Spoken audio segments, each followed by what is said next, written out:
Hey, this is Vedat from Programmership. In this chapter, we are gonna talk about arrays, which is a type of collection. Collection is used to group multiple items into a single unit. Each data must have the same data type to be used in collections. That means we cannot store integer data into string collection, or vice versa, we can't store string data into an integer collection. All must be in the same data type.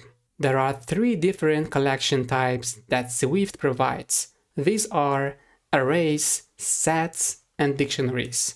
Let's write down arrays, sets, and dictionaries. For this chapter, let's talk about arrays. Array is an ordered list of objects of the same type. When we create an empty array, we also need to specify its data type. If we put some data into an array during defining it, we don't have to specify its type. Swift will do that for us, just like it does in variable definition. Each object that we added into an array called element. We can create a mutable or immutable array with the var or let keyword. So let's create an empty array. Let's say var my first array is equal to define an array, first open your square brackets and close it, and inside we're going to find the data type. Let's say I want to create an integer array, and finally open your parentheses and close it. So here we just create an integer array without any initial value. So let's create another array, which is string. Var my second array is equal to, let's say this time, string. We can also give some initial values to these arrays. When we define some value, there is no need for specifying its data type. I mean, if I put some integer value, say 1, 2, 3, 4, 5, and for this string, we can say 1, let's say 2, 3.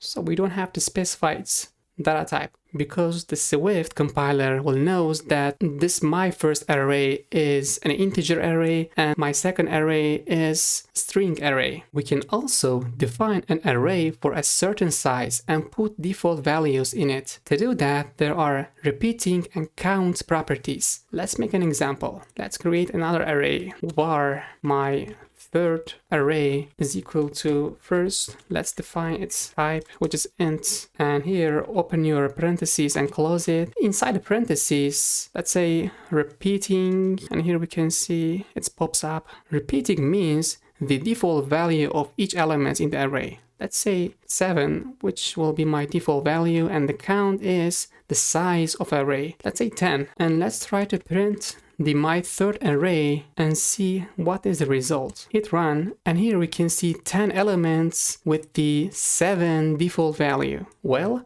how can we access an array's elements? It is pretty easy. Each element has an index that is given by array once it is added. The index starts from 0 up to the size of the array -1. I mean, the first element will has the 0 index, the second one will has 1 index, the third element will has the 2 index, so on and so forth. So if I want to access the first element of the my second array, we can use the 0 index. Let's say my second array, open your square brackets and close it, and inside let's specify the index 0, which is the first element of the my second array. Let's hit run and see the result. Just like that, the one is printed out. If I try to give an index that the outside of the range of my second array, it will give an error. What I mean, here the first element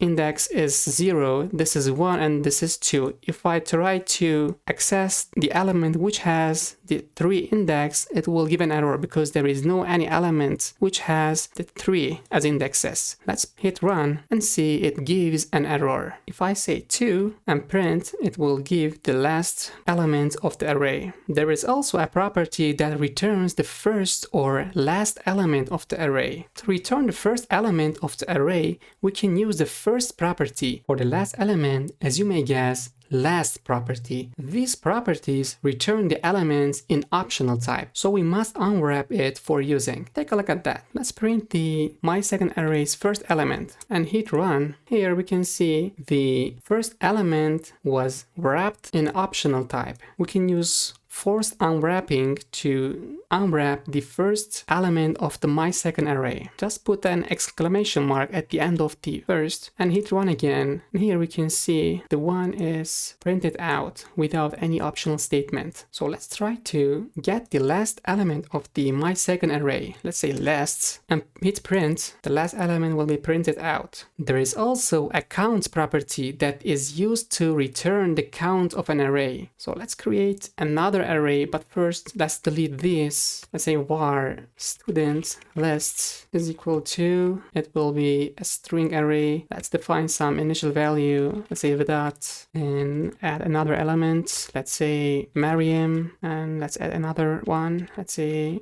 Isaac, and then let's try to print the count of student lists. Put a dot, and here we can see the counts property. Let's hit the print and see the result. Here we can see the count of student list array is 3. What about checking whether the array is empty or not? There is also isEmpty property to check that. If array is empty, then isEmpty property returns true. If it's not empty, then it returns false. So let's make another array. Let's say var my first array is equal to, let's say, integer, and open and close our parentheses. Here we just created an array which is called my first array without any initial value, right? In this case it is empty, so let's check it. Let's say if my first array dot is empty is equal to true, open your curly bracket and close it. And if it is empty, let's say it is empty, else let's say print it is not empty. So let's delete the first two lines and hit run. Here we can see the isEmpty property returns true and it is empty was printed out. So if I add a value inside the my first array, the isEmpty property will return the false value. Let's say 1, 2, 3, 4, and let's try to run it again. Here we can see the else statement was executed because the my first array is not empty anymore. Alright, sometimes we may need to shuffle the elements of an array. We don't have to create an algorithm for that. We have methods to do that. These are called shuffle and shuffled. The difference between these methods is shuffle method changes the source array, but the shuffled method returns the shuffled array without touching the source array. I think it is better to see it with an example. So let's delete this and create a new array. Let's say var, and this time let's say employee ages is equal to, let's say 10, 20, 30, let's say 40, and finally 50. And let's print the employee ages and see the result. Hit run. Here we can see all the element was printed out in order, right? So let's try to shuffle the employee ages array. To do that, let's say employee ages dot shuffle. Let's print the employee ages again and see the result. Hit run, and here we can see the first array is listed in order, but after shuffling the employee ages with this line, the element order was shuffled. So let's try to run it again, and as you can see, it shuffles the array randomly each time we run the shuffle method. So let's try to create a new array, which is new ages is equal to, let's say, employee ages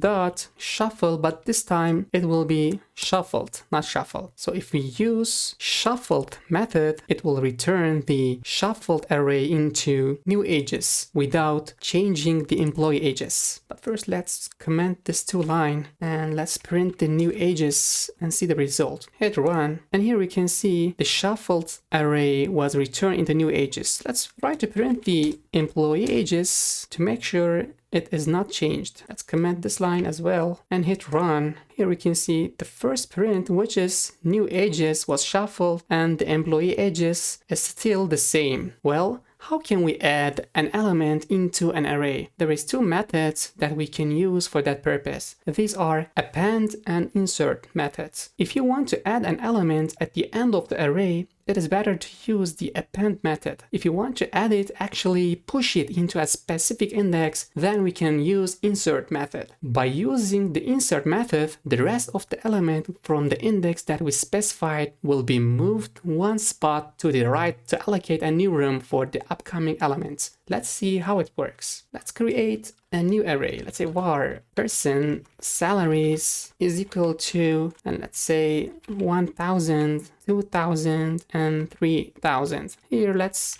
print the person salaries and hit run. So we got all the salaries here. Well, let's try to add a new element into person salaries with append method. Here in the append method, let's add 4000 and print the person salaries again. Hit print. Here we can see the new element was added at the end of the array. We can also use additional assignment operator, which is plus symbol, to add a new element at the end of an array. Let me show it. Let's say person salaries plus equal, open your square bracket and close it. And here I want to add a new element. Let's say 5000. And let's try to print the person salaries and see the result.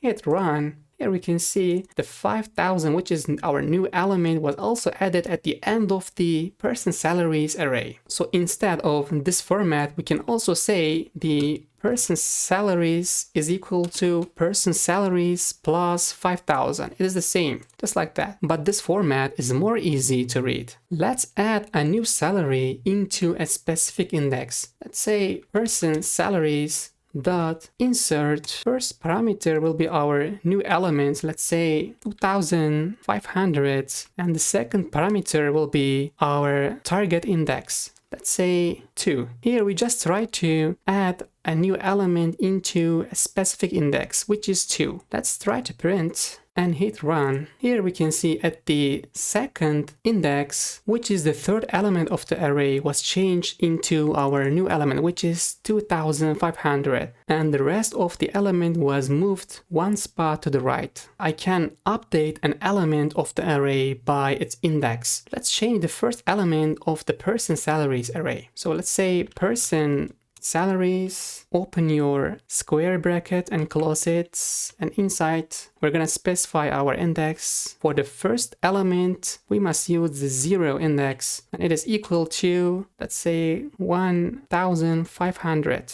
And let's try to print the person salaries. Hit run, and here we can see the first element was changed from 1000 into 1500. Well, how to remove an element from an array? To do that, we have a remove method. First, let's delete all this and create a new array. Say var my pets is equal to, so let's add some string. Let's say cat, dog, and finally, let's say hamster. Let's print our my pets, hit run, and all is well. So let's try to remove an element from my pets array. Let's say my pet dot remove. This parameter wants an index. If I want to remove the dog string, dog element from the my pets array, to do that I must use the index of 1. 1 represents the second element of my pets. And after that, let's try to print the my pets again and see if we did it. Hit run, and here we can see the dog element was gone. We can also remove the last element of an array with the remove last method. So instead of this, we can say remove last, and the last element must removed from the my pets. Hit run, and here we can see the last element, which is hamster, was gone, was removed. There's another method called remove all, which removes all the element from my pets. Let's try to run, and here we can see after using remove all method, all the element was removed from the my pets array. Alright, that was a basic usage of arrays in Swift. See you in the next one. Goodbye.